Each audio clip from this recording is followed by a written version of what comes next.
So this week I want to give us just a few thoughts about faith, and it might sound like it's the most elementary part of the Christian life and Christian discipleship, but I think there's some things about faith that are really good to remember and we perhaps too quickly forget.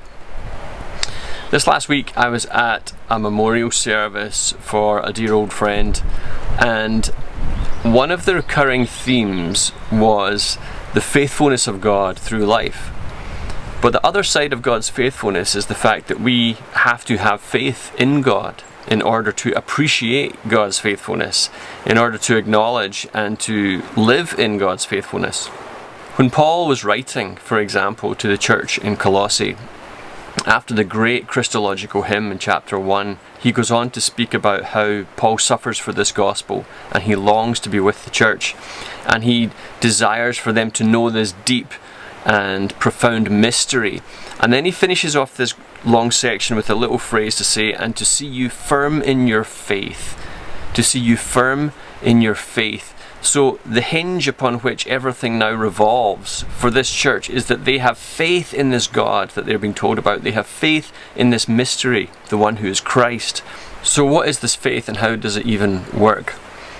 Well, one of the things that I think the church sometimes neglects at the moment is the idea that our starting steps in the Christian faith are these moments when we believe. But the truth is that we never graduate beyond faith. Faith is always the realm in which we're living. In fact, here's the paradox, or part of the irony of it, is that the more faith we have, the more we need it. Sometimes we might think that if we have a lot of faith, or if we have a deep, strong, established faith, then it will be easier to trust, and that our confidence will be so grand that we find it quite simple to go through life with God, or that things ought to be a bit more straightforward or even easier for us if we have a lot of faith in God.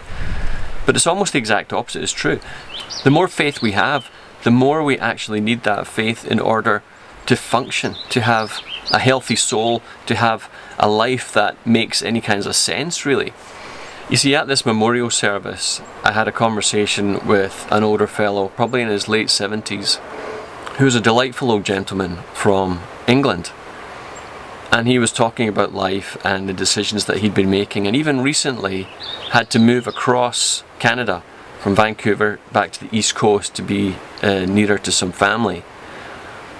But even that was a giant step of faith. He had so many unanswered questions. He didn't know how things would work out. Things did not work out actually the way he had anticipated.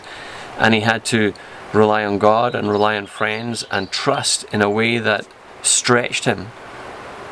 So here's this older man, deep in his faith, strongly established in his Christian convictions, a real gentleman.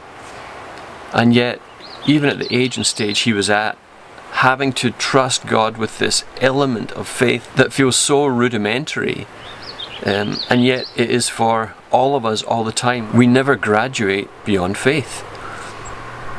So as we each look into our lives and we trust God, there will still be many parts of our lives that we don't have answers to, questions that we can't figure out, circumstances that we don't know how they're going to unfold, decisions that we're not quite sure how to make. How will the narrative of our life proceed? We don't know, but that's where it comes to faith. And faith is that believing in God despite and in the midst of difficult circumstances, believing in the faithfulness and the trustworthiness and the provision and the stability and the wisdom and the providence of God, even when we do not know what it is that's going to transpire. Just in a conversation with Teresa this week where we're discussing the main junctions of our lives, and so often we did not make the plan. We responded to the new circumstances which God brought to the surface. We, turned the corner that God had brought us to, but we didn't organize the corner. There's so many things, main junctions of our life, who we married, where we lived, our career, big decisions. God orchestrated them, and we required faith in those moments to trust Him, to keep going, to make the decisions that seemed wise at the time, and to allow the path to unfold. And that is really the walk of faith. That's the life of faith that we're all called to. So we don't graduate beyond that. It's where we all exist all the time.